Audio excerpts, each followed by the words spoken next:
Good evening. With energy bills set to rise next Saturday, one small business owner in Kent has described his situation as being at crisis point.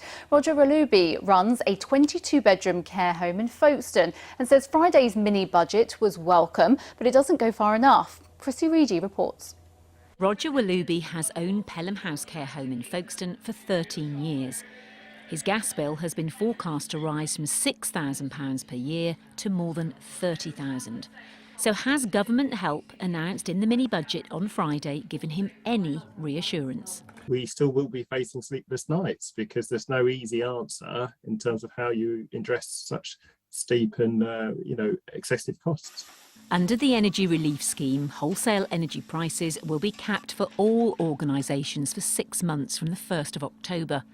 A review will be published in 3 months' time to identify vulnerable organisations that might need further support after March 2023. We need the government to not have a review, realise that this has been warmly welcomed by the business community, extend it so that they've got time to widen the supply to bring energy prices down without a cap. So would some movement on business rates or a cut in VAT help? The problem with business support is it tends to be a shot of adrenaline when what you really need is a bit of constancy, a bit of security. So I'd like to see the government move a bit further and say this is going to be there for 12 months, 24 months to give them time to plan. People are concerned that the value of the pound in their pocket is going down, that they have less money to spend than what they do have they're having to put by because they've got to meet rising energy bills. Back in Folkestone, Roger says he's already trying to make savings where he can, but with 22 rooms he says it's imperative his residents feel safe and warm. I would describe the current economic climate as a crisis for us at least in business.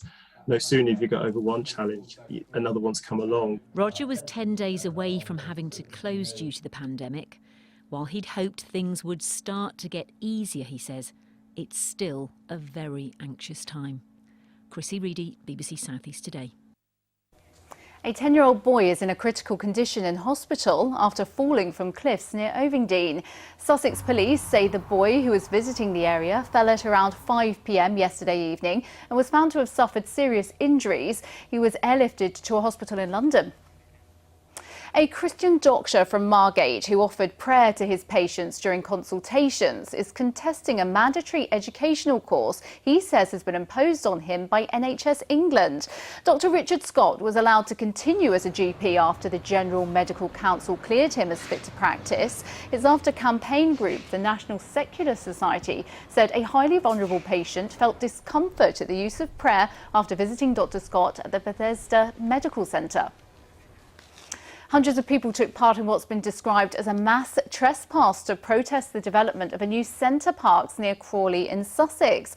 Local conservation groups say the proposed development on privately owned woodland in Worth Forest would be a disaster. Plans for the £400 million holiday complex were announced last year. The company has said the new centre would create 1,500 permanent jobs. Football now, and it was Brighton and Hove women's first game at the Amex this season. First, a roundup of this weekend's matches. OK, time for a look now at the weather with Sarah Thornton. Good evening to you. We've had some beautiful sunshine across the southeast today, but there is cloud up towards the northwest, which is moving towards us now, thickening up all the time in the coming hours. And then we're going to see a spell of rain pushing in by first light tomorrow morning. It means that overnight tonight our temperatures don't fall that far, but as all that rain band pulls away tomorrow morning, we get some sunshine behind and a blustery northwesterly wind. It's actually going to be pretty chilly. And there are some following showers, as you can see, especially the further east you are through the day tomorrow. Temperatures will take a knock then in the wake of the overnight rain. Some colder air is pushing in then as we head through tomorrow, and with us for the next few days, feeling much more autumnal than it has done of late. Temperatures typically in the low teens, and that blustery northwesterly wind slowly easing. It'll turn a bit milder into next weekend. That is all from me for now. I'll have your late news at around 10:30, so do join me then. Goodbye.